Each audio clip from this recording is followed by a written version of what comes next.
monumentos da Boa noite, política amigos da criana. TV Rio Branco, vocês que estavam a assistir até agora há pouco a mais uma edição do Roda Viva, o melhor programa de debate da TV brasileira. Vocês estão convidados a continuarem conosco agora, prestigiando o que é nosso. Estamos começando mais uma edição do Tribuna Livre, que hoje recebe o secretário da Executiva Regional do MDB, o ex-deputado federal, ex-deputado estadual, João Correia, doutor João Correia, ainda professor da Universidade Federal do Acre.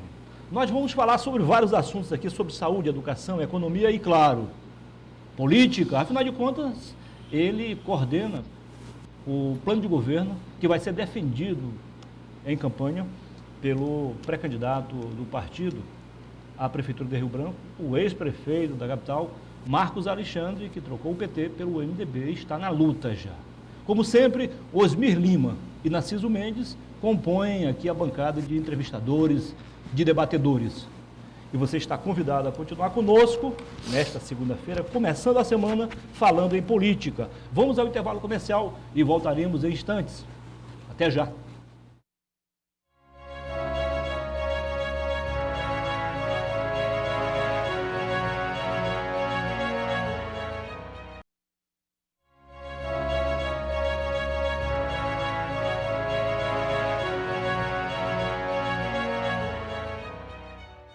Ok, estamos de volta agora em definitivo. Desde já, muitíssimo obrigado pela sua audiência, você da capital e também do interior. Você de Bujariri, Quinari, de Porto Acre, Capixaba, Plástico de Castro, Acrelândia, parte de Sena Madureira, onde o nosso sinal chega diretamente pelo canal 8.1. Nas demais cidades acreanas, você nos prestigia pela NET, HDTV, canal 15, e também pela internet, por meio do portal oriobranco.net e também pelo nosso canal no YouTube. Siga-nos nas redes sociais, @oriobranco. Doutor João Correia, seja bem-vindo ao programa. Muito boa noite. Prazer recebê-lo mais uma vez. Boa noite, Muniz. Eu estava já com um pouco de saudade, né? Sim. Então, vamos matá-las hoje. Isso. Boa noite, Osmir Lima. Boa noite. Boa noite, doutor Narciso Mendes. Boa noite, Muniz. Boa noite, João. E deixa eu iniciar-lhes o primeiro questionamento. Isso, gostei de ver. Você, quando abre a boca para falar do seu PMDB, hoje, com a roupagem originária de MDB, você se refere sempre ao glorioso. O PMDB continua glorioso em busca da glória ou perdendo tempo? Não, eu acho que nós tivemos uma... Boa noite aos telespectadores. Nós tivemos, Narciso, uma derrota monumental nas últimas eleições. Pela primeira vez, depois de 60 anos, eu acho, quase 60 anos, me lembra bem, era jovem, naturalmente era um adolescente nesse período, mas me lembra bem que o Oscar Passos, senador pelo Acre, foi o fundador do MDB. Foi o primeiro presidente Foi nacional. o primeiro presidente nacional do MDB, tá certo? E de lá até as últimas eleições, nós sempre tivemos uma representação nacional. Fosse ela senador, fosse ela fosse deputados federais, etc. É bem verdade que o Muniz me auxilia dizendo o seguinte, que das entranhas do MDB saíram 3 deputados federais, Roberto Duarte, a Meire Serafim e o Barbari, lá em cima. Além de Roberto Duarte, que era do partido. Sim, também. Roberto Duarte foi o primeiro que eu mencionei. Isso. Então, no entanto, nós não obtivemos êxito. Aí a política, o devido à política brasileira, eu acho extremamente importante e acredito isso às eleições de 2 em 2 anos. Então, de repente, nós perdemos a representação nacional, reduzimos na perspectiva da Assembleia Legislativa, mas aí, de repente, a gente volta à disputa política em condições relativamente boas. Nós não tiramos o Marcos Alexandre do PT. O Marcos Alexandre saiu do PT, ficou 10 meses fora do partido, e os partidos procuraram realmente atraí-lo, seduzi-lo, etc. E nós entramos nessa fila. E nós conseguimos obter esse êxito da vinda do Marcos Alexandre para o MDB. Eu não sei se vocês viram ontem, a Jéssica Salles manifesta sua decisão de disputar em Cruzeiro do Sul E a população de Cruzeiro do Sul... É candidata mesmo? É candidatíssima. Ótimo. E a população de Cruzeiro do Sul tem uma pena de que ela tenha obtido mais de 21 mil votos e tenha perdido o mandato. Então, há uma certa... Já passei por esse dilema, de ficar entre os 5 mais votados e fora dos 8 mais Exatamente, empossados. exatamente. Então, e aí nós temos também alternativas lá em Taumaturgo, Mâncio Lima, aqui em Brasileia, a Leila está muito bem posicionada. Ou seja, o MDB volta para a cena política acriana. Essa questão da Jéssica, que você há pouco falou, o Supremo, como bom legislador, o Supremo alterou agora, né? Sim. Fez uma alteração nas regras do jogo. Que antes você tinha que ter o quociente eleitoral, né? E atingir aquele percentual, cada candidato. Isso, Depois diminuiu para 80%. isso. Agora o Supremo, na terceira etapa, de quem tem mais votos, não é isso? Eu acho que Eu ele acho que é voltou mais justo. ao status quo antes. É. Tá certo? Tornou-se um pouco sem efeito a mudança que houve na Mas, João, legislação. você como coordenador do programa de governo, o Marcos Alexandre, e eu já participei, inclusive do próprio Marcos Alexandre, quando candidato a prefeito, eu fiz parte da equipe de coordenação dele, do plano de governo. E Sim, Aí que claro. tal voltar? A sua experiência, Osmir, Repita a pergunta que eu estava desapercebido. Fica atento, hein? Não. Eu falava que eu, como coordenador do plano de governo, eu não fiz a pergunta ainda. Quais as principais dificuldades que você vê em Rio Branco? E o que poderia ser prioritário dentro desse plano de governo? Bom, é uma pergunta bastante ampla. Nós estamos, não vou dizer no começo, porque já desde o final de janeiro... Eu nós faço estamos- só uma ressalva. Também quem tem muita prioridade acaba não tendo nenhuma. Nenhuma, exatamente, é verdade. E aí nós também, por definição do Marcos, nós paralisamos 20 dias o plano enquanto o sinistro da alagação se colocava.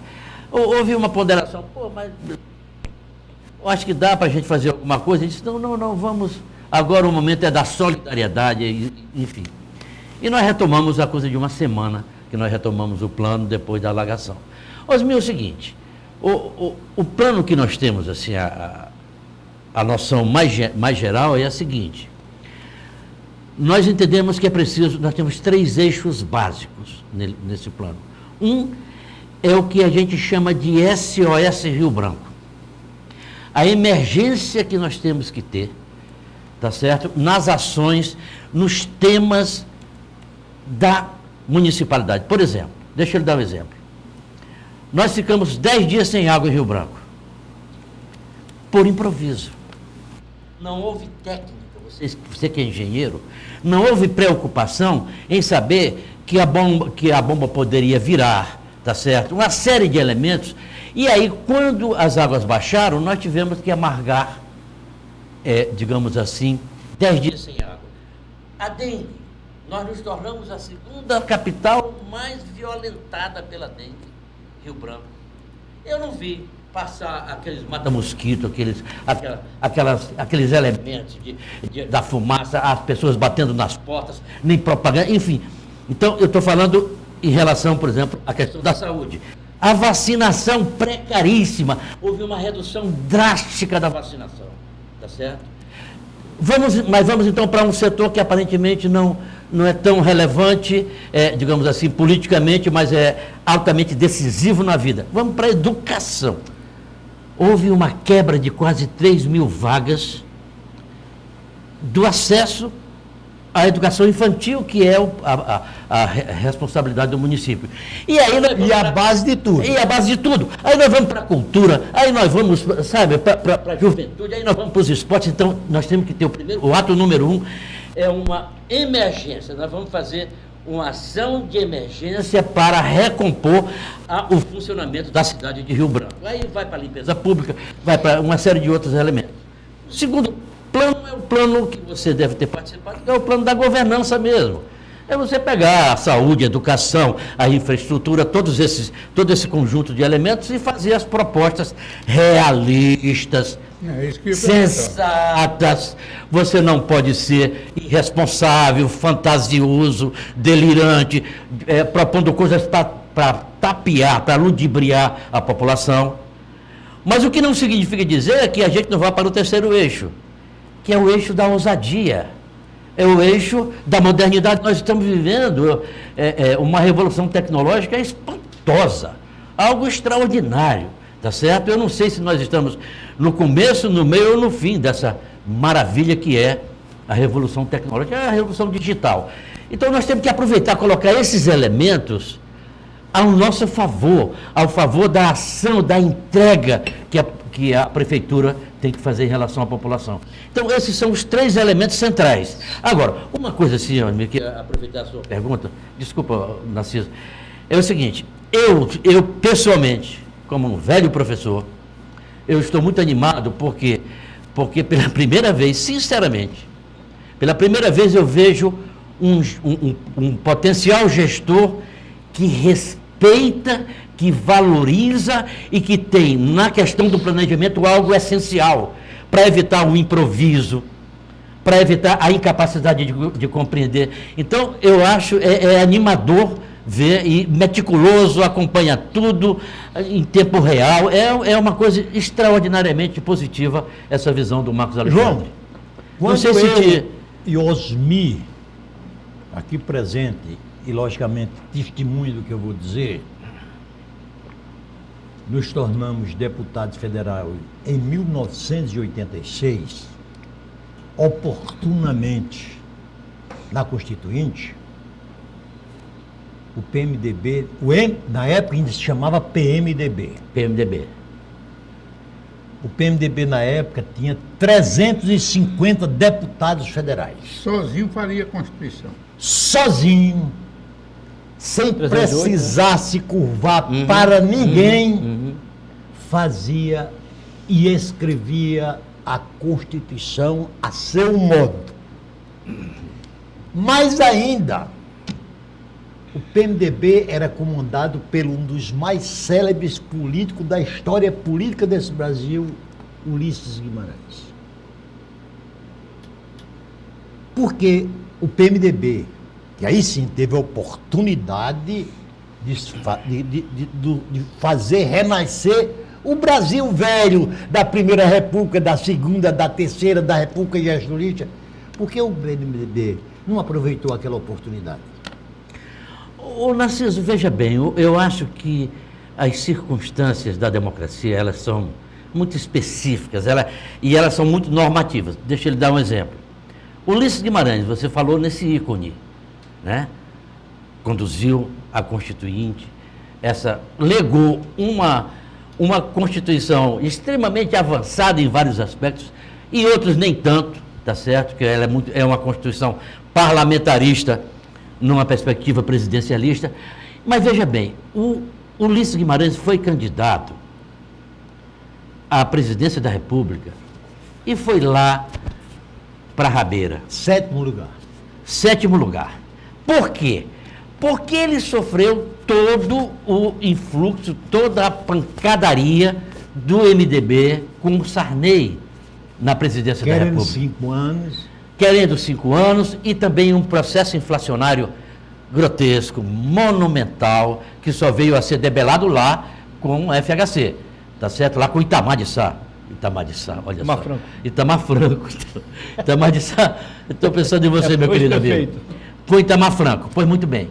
O MDB, então, sofre, ele vai para a disputa e é punido. Acho que o MDB foi punido, eu acho que o Ulisses foi punido pela gestão da transição democrática que o Sarney colocou. A partir daí, nós entramos num processo permanente de apoiamento ao regime democrático, que é uma coisa, vocês que foram constituintes, que a gente tem que levar em conta. Nós nunca tivemos um período tão longevo, tá certo? Tão longevo de democracia no Brasil como tivemos após a Constituição. Mas, Mas realmente aí a gente ouve, nós fomos então minguando, nós fomos então perdendo substância, sem dúvida Mas, nenhuma. João, eu poderia fazer uma complementação? Claro, Tá claro, dizendo? claro. Houve outro problema, Narciso. O PMDB,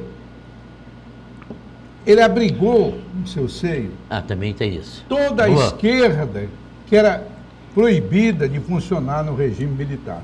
Então o PMDB não ficou uníssono. Ele se dividiu entre conservadores Isso. e esquerdistas.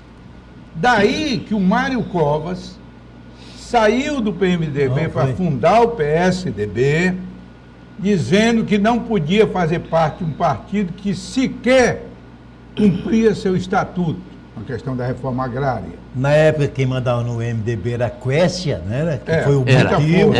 Também, motivo. isso. Então, nós tivemos esse problema lá. Né? Você vê que eu participei, eu fui vice-líder do PMDB na Constituinte, um dos vice-líderes. As brigas internas eram muito difíceis. Por exemplo, o Covas era um homem mais chegado à esquerda. Uhum. Colocou em todas as subcomissões, e depois nas comissões, homens que tinham também muito mais vínculo com a esquerda. Os conservadores do PMDB não se conformavam com isso e depois criaram o Centrão. O Centrão foi criado pelo... Roberto Cardoso Alves. que era do PMDB. Uhum. Então, Histórico. Foi um momento muito delicado, muito confuso. Agora, muita gente que quer apedrejar o Sarney, eu não concordo. Não, o Sarney foi fundamental na história brasileira. Foi de uma habilidade incrível para levar a implantação da democracia no Brasil. Sim. Merece todo o respeito do Brasil. Sarney foi a continuação do Tancredo. Sem aquilo, que inclusive o PT era contra o colégio eleitoral, nós não teríamos saído da ditadura com tanta integridade, porque nós não fomos tão alvejados. Quer dizer, foi uma transição realmente habilidosíssima, e o Sarney, concordo com o Osmir, e obrigado por ter me lembrado, por ter dito essa questão de que nós éramos o guarda-chuva de todos os partidos que não tinham legitimidade, ou melhor dizendo, não tinham legalidade durante a ditadura. Então, isso já foi uma perda natural.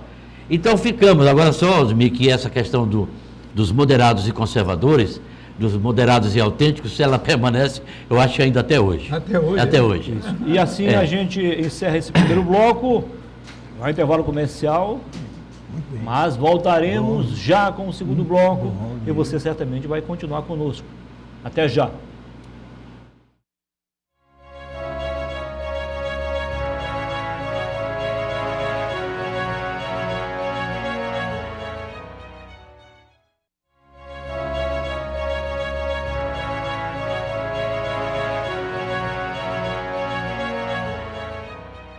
Voltamos com a segunda parte do nosso programa de hoje, Tribuna Livre, aqui na sua TV Rio Branco, nesta segunda-feira.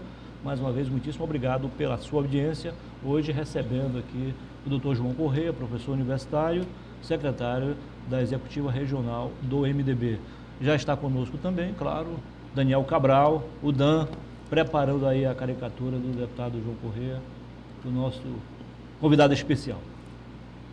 Doutor Narciso, lá pergunta? Ô, João, o seu glorioso PMDB cometeu um erro contra si próprio. Aqui? No Brasil, Ah, tá. vejamos, João, há 140 anos que nos Estados Unidos se reversam no poder dois partidos políticos, democrata e republicano. Porque os demais partidos não adquirem o que aqui nós denominamos de cláusula de barreira para impedir o surgimento de uma terceira força suficientemente capaz de confrontá-las. Embora lá a polarização seja partidária. E os partidos também estão limitados a não a mesma pessoa exercer um terceiro mandato. Sim, perfeito. Isso só aconteceu Lá atrás. com Franklin Delano Roosevelt, que em 1932, 36, 40 e 44 se elegeram. Mas o que eu quero concluir? Aqui no Brasil, não permitindo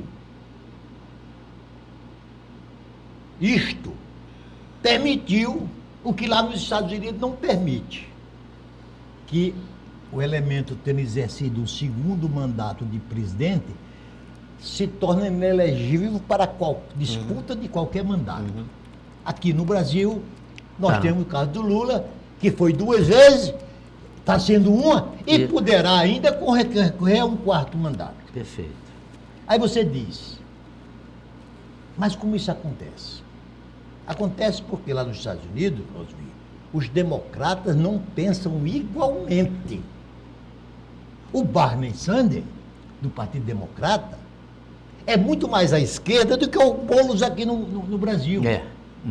Tá certo? É verdade. Mas se ele sair do Partido Democrata, Ele perde visibilidade. ele perde visibilidade e oportunidade de se manter na política. Isso. A mesma coisa acontece com os partidos republicanos. Lá existe um Tea Party que é mais direitista do que o Jair Bolsonaro aqui no Brasil. Mas ele se mantém no mesmo partido. Aqui Festa no Brasil, do chá, né? Aqui no Brasil, eu sempre dou esse exemplo com muita tristeza. Ciro Gomes, uma pessoa, no meu entender, bastante inteligente, mas absolutamente inconsequente. Já passou por 8 partidos. Jair Bolsonaro já passou por 8 partidos. Então, não é com esses exemplos e com a legislação política eleitoral que nós temos que nós vamos melhorar a nossa atividade política. E sim, seguindo, que parece que é de Miguel de Cervantes a frase, cesse-se as causas que os efeitos cessarão. Perfeito. Tá certo? Então, você não acha que a culpa de tudo isso não é a nossa legislação eleitoral? Mas eu acho que o Supremo tem uma culpa muito grande nisso. Isso que eu ia acrescentar. O Supremo tem uma culpa muito grande. Tem. Porque dentro da noção de que a liberdade de organização partidária se faça, então houve uma pulverização, uma balcanização da política brasileira de uma maneira bárbara. E aí o que acontece? O Supremo legislou, nesse ato foi uma atitude nociva para que você possa ter esses partidos de aluguel. O nosso problema é exatamente esse. Então, você manter ainda a essência do MDB, às vezes fica com pena, por exemplo, há uma crise danada no União Brasil. Eu acho que acabou por se resolver. O União Brasil absorve um partido tradicional como era o PFL, partido importantíssimo. Quer dizer, então, na verdade, há um erro congressual, sem dúvida alguma, mas o Congresso, de uma certa maneira, fez a proposta que o Supremo, de forma impensada, irresponsável, tá certo? Digamos assim, permitiu a continuidade dessa grande farra. Agora há essa tentativa, cláusula de barreira, há um certo enxugamento, mas ainda assim nós estamos com 10 agremiações importantes. Nós só podemos ter 3 ou 4. Essa é da essência. Você tem toda a razão.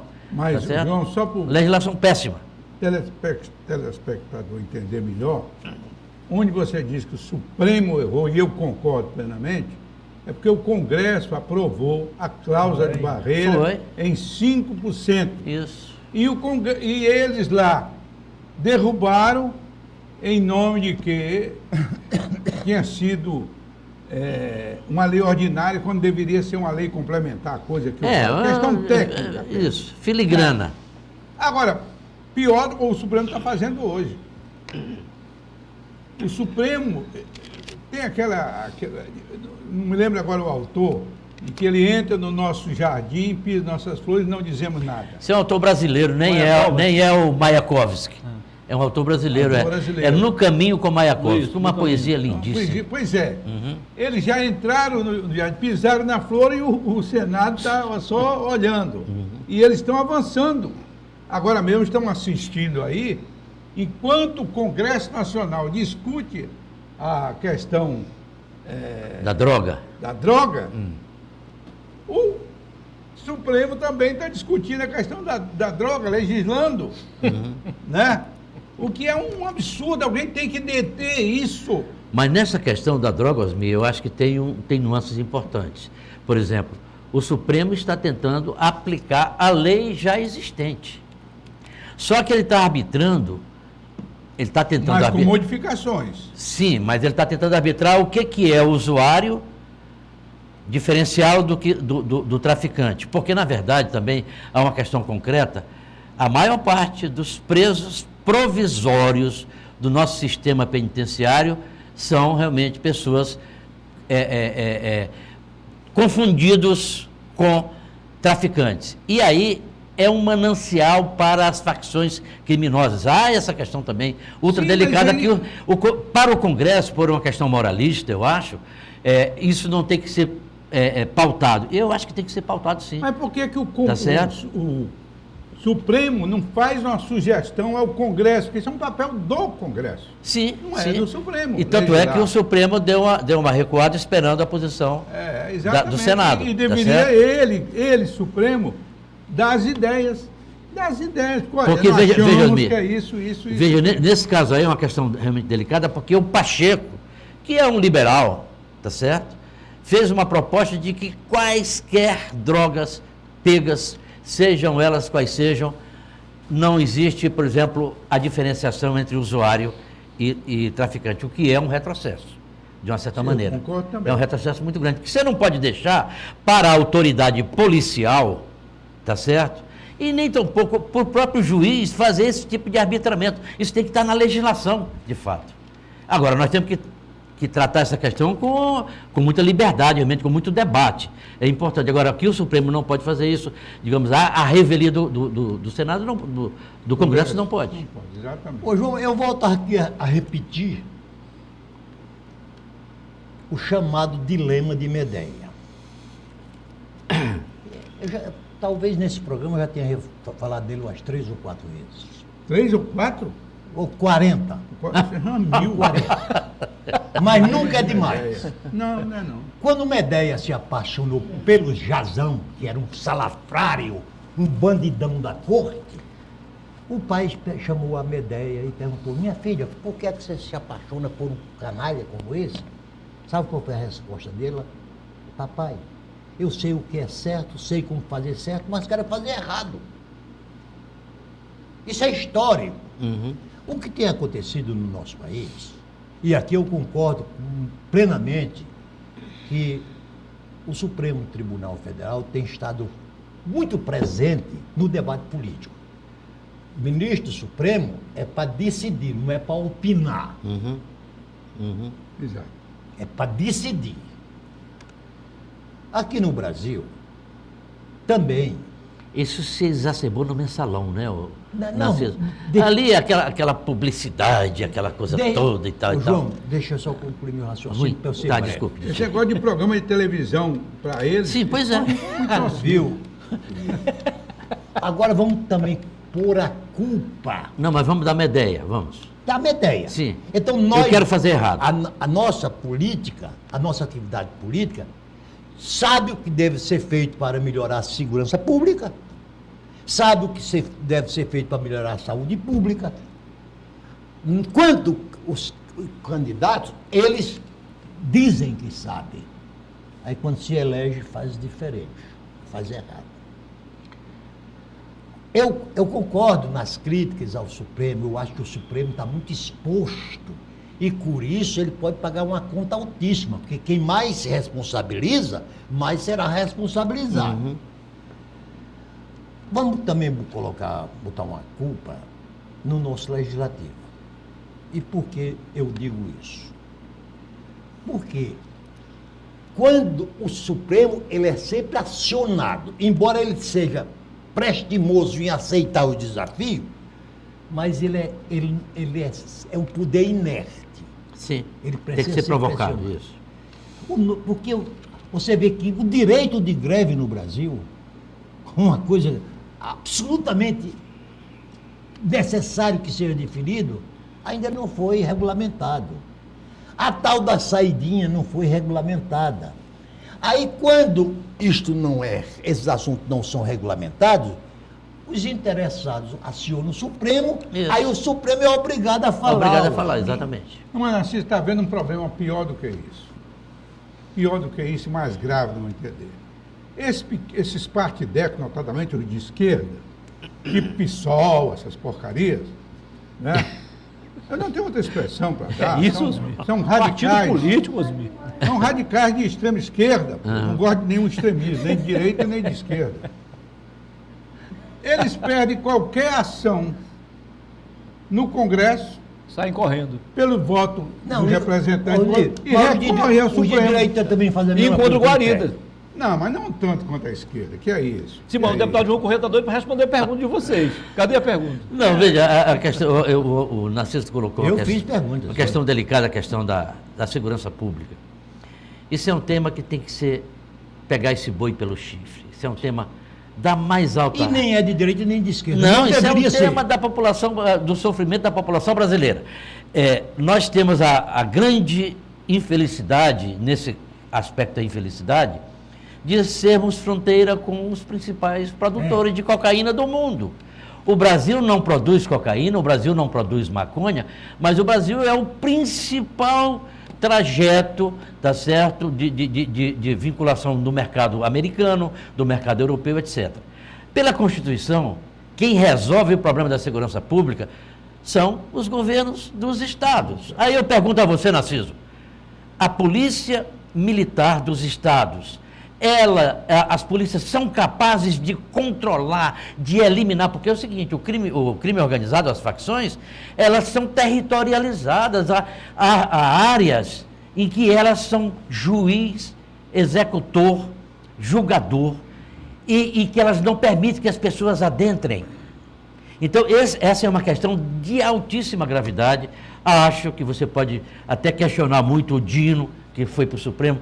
Foi um erro do Lula, tá certo? Tirar aquele cara dali de onde ele está para colocar no Supremo, que ele teria muitas alternativas para colocar no Supremo, mas o Dino estava se revelando um sujeito que estava trazendo esses temas para o debate, tá? Então, eu acho que a questão da segurança pública nós temos que ter, porque até as prefeituras têm um pouco a ver, iluminação, uma série de coisas, a manutenção do patrimônio público. Osmir, Narciso, vão para o centro da cidade no sábado à noite. É difícil. Meu Deus do céu, nós vivemos uma tragédia. O nosso centro está entregue às traças, literalmente às traças e às facções. E as facções. Ou seja, nós vamos, aliás, essa é uma proposta, nós vamos recuperar, reconstituir, sabe, renascer o centro de Rio Branco. Aliás, deputado, qual é a proposta do partido com relação ao centro pop que está no centro da cidade hoje? Olha, essa é uma questão ultra debatida internamente e nós temos um grupo constituído sobre essa questão, Muniz, tá? Que é uma questão delicadíssima, mas é delicado no conjunto, por quê? Porque lá no centro está a infraestrutura, as áreas têm infraestrutura, as áreas têm uma série de elementos. Então nós vamos ter que revitalizar o centro da cidade por questões econômicas, por questões de implantação de turismo, de uma série de elementos. Agora, a questão da segurança pública, Narciso, nós vivemos o maior de todos os dilemas. Por quê? Porque os partidos do crime têm dinheiro, começam a permear o legislativo, o judiciário, o Ministério Público, as polícias, os Congressos Nacional, as polícias nem se fala, quer dizer, as milícias do Rio de Janeiro, quer dizer, a vinculação com a polícia é total. Então, esse é um debate, eu acho, da mais alta relevância. Esse sim traz liberdade, que é a liberdade de ir e vir que está cerceada. Tem áreas que você não pode entrar, tem que baixar o vidro. Ou se não dizer o seguinte, você entra aqui, você fica 5 minutos, 10 minutos. Não, nós temos que recuperar a plenitude da liberdade do Estado. O Estado tem que ser o detentor do monopólio da força, como diz o Max Weber. Sabe? Não, tem cabimento que o nosso município, Cruzeiro do Sul, onde nós dois tivemos a honra de nascer, Suprema. tenha bairro que você só entra, Narciso, com autorização do chefe.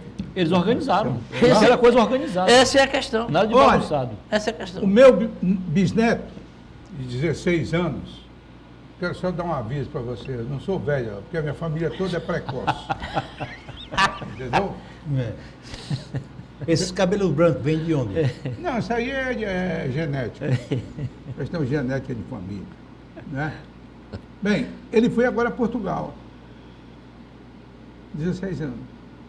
Ele voltou, Narciso, Encantado. voltou encantado. Tá certo. Acima de tudo, do livre andar. Sim, sim. Entende? Ele disse, a gente anda por todo canto, pode botar o celular aqui no bolso de trás. Não tem...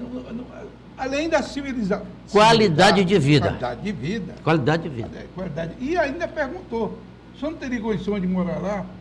Eu digo, eu estou velho demais para isso. Mas tem muitos brasileiros lá, hein, Osmir? Muitos brasileiros. Muitos. E todos gostando e se dando bem, João. Que essa coisa de ter muito brasileiro lá, o Acre, nós estamos vivendo dilemas muito graves. A nossa população está migrando, indo embora para Santa Catarina, para Paraíba, João Pessoa, e não estão indo só os velhinhos atrás das benesses lá do Nordeste, não. Estão migrando qualificados, pessoas qualificadas. Ou seja, nós deixamos de ser uma terra da nova promissão, uma terra de recepção de imigrantes, para ser, pela primeira vez na nossa história, ser uma terra de emigração. Ou seja, essa é uma questão, por quê? Porque as condições de sobrevivência, de se ter uma carreira, de se ter prosperidade, de se ter alegria, de se ter felicidade, e no Acre inteiro, Rio Branco em particular, estão precárias. Ô, João, sabe? só um pouquinho, a gente vai ao intervalo comercial e na sequência o senhor faz a outra pergunta. São apenas 2 minutos e estaremos de volta com a última parte do Tribuna Livre. Até já.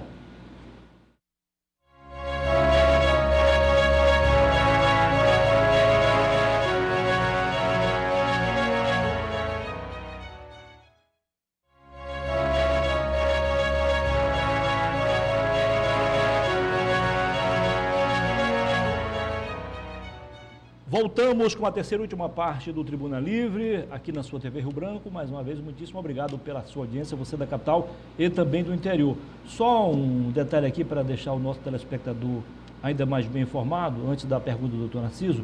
É verdade, doutor Narciso, que Ciro e Bolsonaro mudaram de partido várias vezes, mas é verdade também que nenhum deles fugiu à regra, ou seja, mudou para partidos diferentes de suas ideologias. Bolsonaro e Ciro sempre foram, respectivamente, de direita e de esquerda. Como é que é? Ciro e Bolsonaro sempre estiveram, Ciro na esquerda e Bolsonaro na direita. Às vezes para a extrema, às vezes não, mas sempre na direita ou na esquerda. O outro detalhe, com relação aos poderes, nós temos hoje assim, ó, é o legislativo executando, o judiciário legislando, aí o poder executivo federal não pode legislar porque o Congresso perdeu também o poder, não pode executar, digo, tá. Então tá um legislando, um executando e o outro aprontando. Essa é a verdade da República Brasileira, infelizmente. Doutor Narciso, por gentileza. Ô, Muniz, primeiro, essa denominação esquerda e direita, João, me faz lembrar a Revolução Francesa, né? Mas é lá que ela surgiu, né? Quando os jacobinos se sentavam à direita do parlamento e os gerondinos à direita. Somente a posição que eles sentavam. Aí eu não sigo essa denominação de esquerda e direita.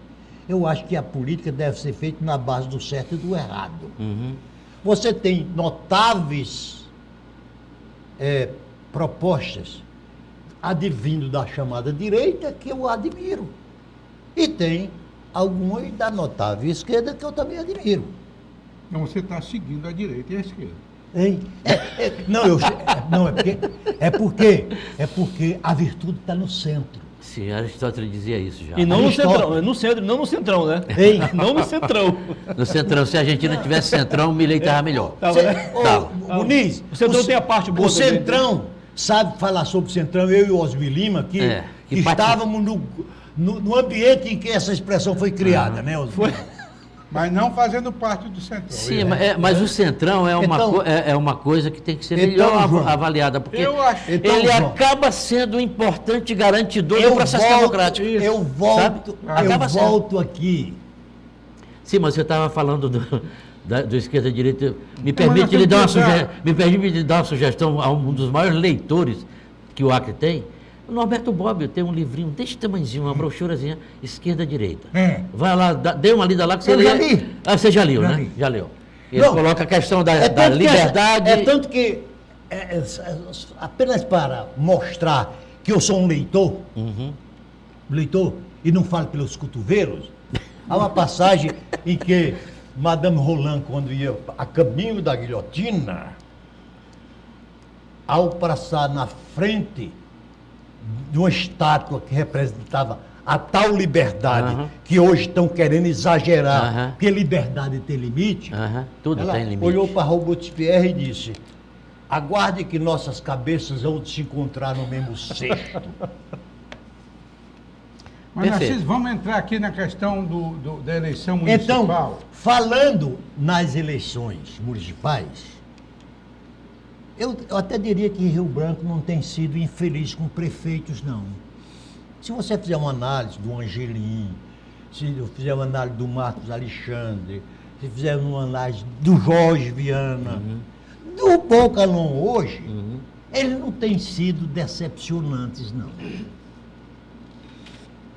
Mas como eu queria falar do seu glorioso PMDB, o seu glorioso PMDB deve ter recebido hoje, essa semana, uma belíssima notícia, né? O prefeito de São Paulo, que é do PMDB, Do MDB. o Ricardo Nunes, já está deixando o Ricardo Boulos de barba de molho. Se Ricardo Nunes se reelege, o seu partido faz a prefeitura da maior cidade do terceiro maior orçamento dessa nação. Terceiro maior orçamento do Brasil. Exato. Aqui no Acre, vocês estão apostando num prefeito que foi muito bem. Marcos Alexandre. Você acha que do Acre e de São Paulo pode começar a emergir o renascer do PMDB da sua forma gloriosa? Eu acho que sim. Mas vamos pegar, quer dizer, o Ricardo Nunes está sendo de fato uma surpresa. Quer dizer, tem mais resiliência do que se imaginava, só que lá você vai ter uma coisa delicada, que é a nacionalização do debate. Aqui nós não vamos ter, não. Lula Bolsonaro. É, Aqui não vai ter. aqui não vai ter. Nós não vamos aceitar. Quer dizer, nós não participaremos desse debate. O nosso debate, quer dizer, porque se você ideologizar, no caso de Rio Branco, é natural que nós perderíamos, correto? O Bolsonaro teve aqui 3/4 partes dos eleitores. Perderíamos por esse prisma, mas ganharíamos por outro. Nós temos uma candidatura, o pré-candidato Marcos Alexandre, que tem em torno de 50 pontos percentuais. Ou seja, por quê? Porque refere-se à sua trajetória, à sua performance, tá certo? Enquanto prefeito. Com o MDB, nós vamos ampliar esse espaço de aliança. Nós temos uma grande aliança. Obviamente, Narciso, que não vamos ser tão ingênuos assim. Se o Marcos Alexandre ganha a eleição em Rio Branco, se a Jéssica Salles ganha em Cruzeiro do Sul, se a Leila ganha lá em Brasileia, nós nos tornaremos uma força política que há tempos não éramos. Ou seja, nós estamos há 30 anos fora do poder estadual e nós estamos há mais de 20 anos fora do poder municipal. A última vez que nós tivemos no poder municipal foi com o Flaviano. E nós apoiamos todas E essas... para o governo também o Flaviano. E para o governo também o Flaviano, E exatamente. diga de passagem, É. Flaviano Melo. Não, aí foi o cadastro. Viu, João? Não, É verdade, é Flaviano verdade. Melo, eu Isso. incluo entre os bons prefeitos do Rio Sim, Branco. com certeza, Mas, sim. deputado, como evitar essa polarização aqui, levando em conta que o partido, o PT até agora não apresentou candidato e deverá apoiar Marcos Alexandre, que veio do PT. E aí, o que fazer para separar uma coisa da outra? Mas, João, Não. deixa eu só complementar. Aham. Nunca funcionou a nacionalização nas eleições, quer municipais, quer estaduais. Aqui no Acre nunca funcionou. Nunca. Né? Você vê que o Collor... Está respondendo por mim, viu, Muniz? O Collor, Nunca. O Collor foi extremamente bem votado E o candidato a governo não era... Quando o Lula era exatamente um fenômeno enorme também, é o mesmo caso. E o próprio PT era bem... aqui no Acre tinha uma aceitação enorme. Perfeito. No tempo do Jorge Viana, do Tião Viana, e o Lula nunca ganhou, conseguiu ganhar, nem a Dilma. Nem a Dilma. Nós estávamos sempre na oposição com eles. Então, Muniz, essa questão, o Gosmi já me auxiliou muito, e nós achamos que é uma questão falsa. É falso. É uma questão quase que fraudulenta, porque o que interessa para uma população de Rio Branco que não seja as ações de saúde, as ações de educação, as ações de infraestrutura, as ações de cultura? Quer dizer, nós não vamos entrar nesse debate. Esse debate para nós é um debate falso. E aí acho, sim, Narciso, que a gente senta à mesa da política se nós obtivermos êxito nesses 3 campos aí, pelo menos nesses 3 campos e alguns outros municípios. Ou seja, nós estamos há 30 anos fora do governo do Estado, há 20 anos fora da municipalidade de Rio Branco, nós voltando à municipalidade de Rio Branco com uma pessoa da qualidade do Marcos Alexandre. Aí é que está a questão. Por quê? Porque o Marcos Alexandre vai mostrar que vai ser o prefeito de todos os riobranquenses, porque ele acorda cedo, ele é meticuloso, ele é organizado, ele é preocupado com as questões, ele ouve, tá certo? Então ele será um bom prefeito, entra nessa sua linhagem de prefeitos, num retorno, 3º mandato, já maduro, já sofrido, mas cheio também de expectativas. Então eu acho que coloca o MDB, sim, na cena política agora, deputado, local. assim, sem paixão e sim pela razão. Todas as vezes que o Marcos Alexandre for falar de algum problema, ele tem que falar sabendo que do lado de lá vai ter gente que vai dizer assim, mas você passou por 8 anos também aqui. Como é que vocês vão encarar isso? Não vamos... Olha, você veja bem, o MDB, nós temos um tal do GTE. Agora estou saindo do plano. O que é GTE? GTE é o seguinte, é Grupo de Trabalho Eleitoral. GTE. GTE. Esse GTE tem os presidentes dos partidos. Por exemplo, nós temos tido... Presidente dos partidos que compõem a nossa aliança, a aliança de 8 partidos por enquanto. 8. Já tem 8? Já temos 8. Então, o que acontece? E nesse GTE, nós pautamos as questões e há um debate que é a forma do MDB de existir. É o debate. É dar voz e dar voto e o respeito às decisões. Bom, nós temos tido uma relação, por exemplo, com o Daniel Zen, que é o presidente estadual do PT, da mais alta qualidade, sabe? Um sujeito extremamente cavalheiro, fidalgo, faz parte das soluções, não tem esquema nenhum de problema. Um sujeito muito capaz, e a professora Selma, que é a presidente do Diretório Municipal. Então, esse tratamento, Muniz, é um tratamento republicano. Quer dizer, e o Osmi, que já foi do nosso partido importante, já foi secretário-geral, sabe? Ele disse que vai voltar. E vai voltar mesmo. Ele sabe perfeitamente o seguinte, que o debate lá, mesmo que... ele é da nossa própria natureza. Então, o que acontece? Os nossos parceiros também já se adaptaram a isso. Há possibilidade de ampliar essa aliança? Mesmo. Olha, nós só não queremos fazer aliança com os golpistas. Quem propõe a volta da ditadura militar, etc., isso aí nós não queremos, não.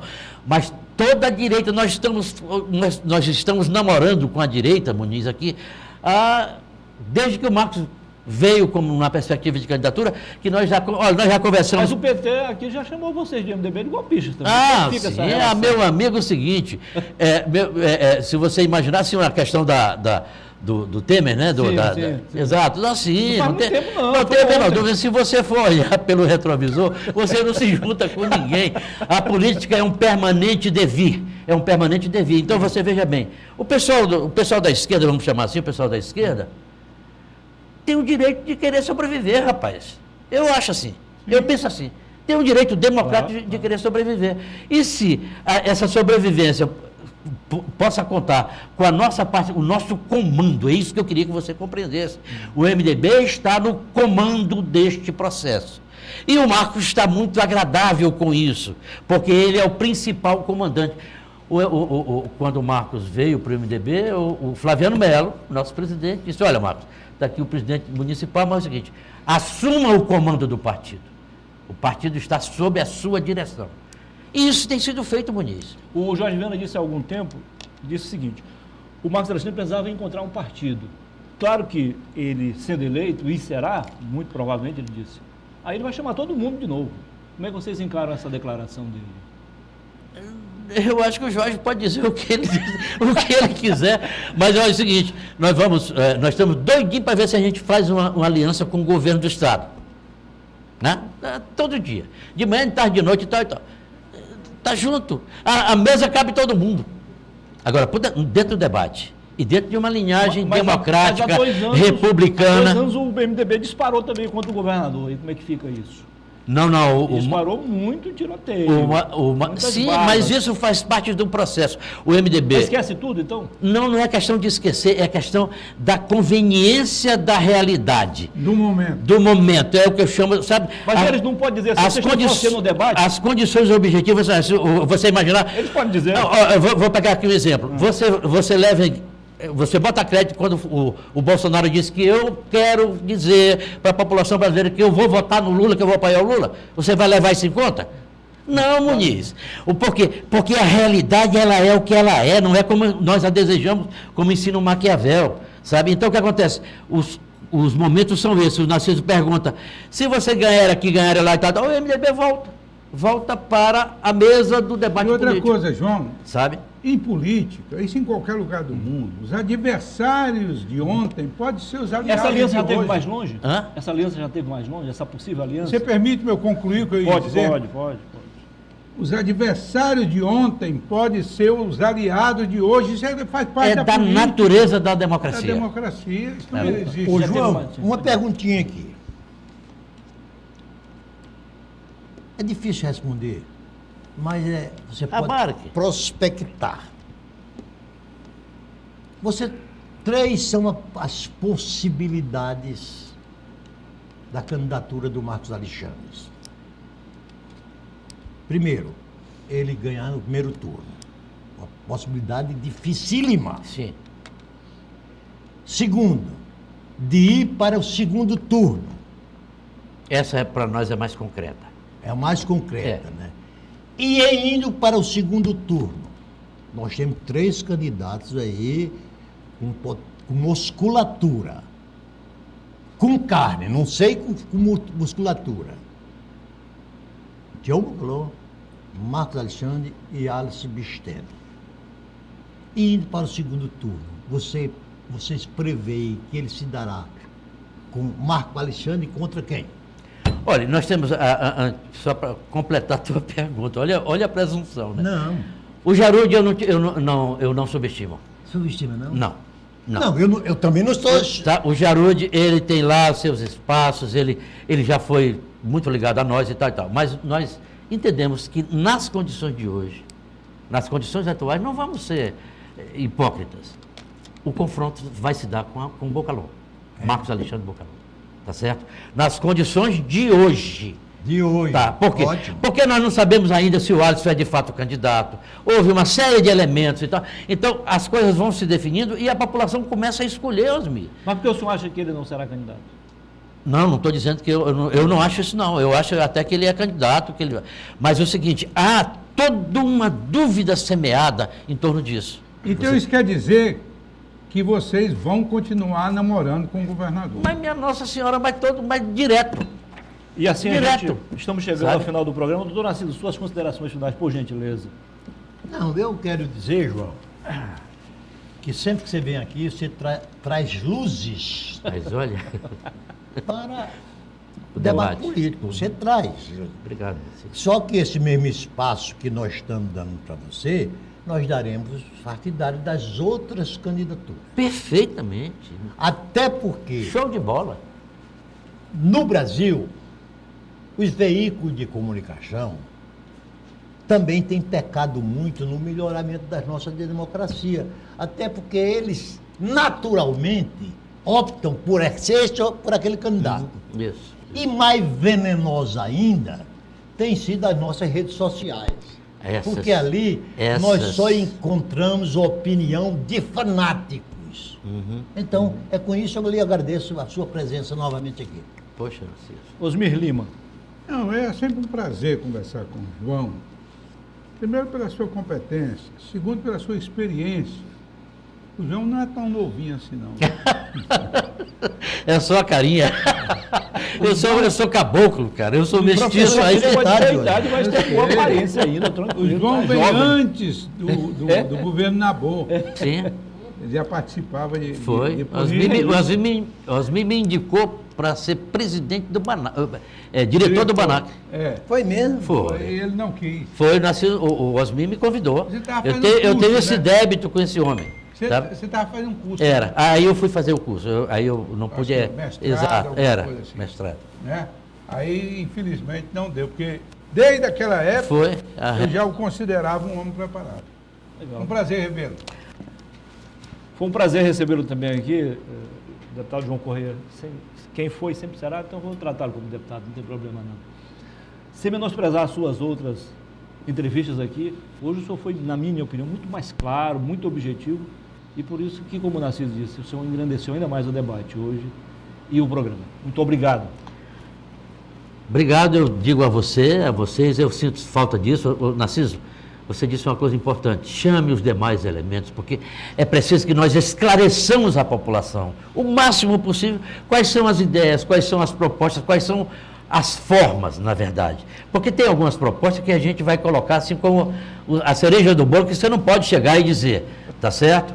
Porque realmente a espionagem existe na indústria, existe nos países, mas chame os demais, que eu acho que é importante que a gente coloque, e faça um debate civilizado, uma coisa moderna, enfim, é um prazer enorme estar com vocês aqui, viu, Muniz? Daniel, da mesma forma, Daniel, vem para cá, leve para a sua casa ou seu escritório, doutor, essa singela homenagem, essa singela lembrança do programa. Esse é um artista, Está aprovada a arte do Daniel Cabral. tá mesmo? Valeu, Daniel. Muito obrigado a todos pela audiência. A gente volta, se Deus quiser, na próxima semana, como o doutor Narciso disse, com mais um bom tema. E, como sempre, dando espaço para todos os lados, né, deputado? Mas, rapaz, Dê-me só um segundo. Vamos lá. João, sabe o que é que eu me admiro desse candidato a prefeito? É que eles não eles não ainda entenderam aquela música de Raul Seixas. Mamãe, eu não quero ser prefeito, pode ser que eu seja eleito. e aí, só mais uma coisa, na questão do ministro, já que você fala em Raul Seixas, ele tem uma música que eu acho de uma filosofia enorme. Se hoje eu te odeio, amanhã te tenho amor. Ou seja, mostrando a dinâmica, tá certo, da riqueza da política. Verdade. Muito obrigado a todos pela audiência. Boa noite e até a próxima segunda-feira, se Deus quiser. E que Ele nos conceda uma semana de paz, de harmonia e de muita prosperidade. Bons sonhos, valeu.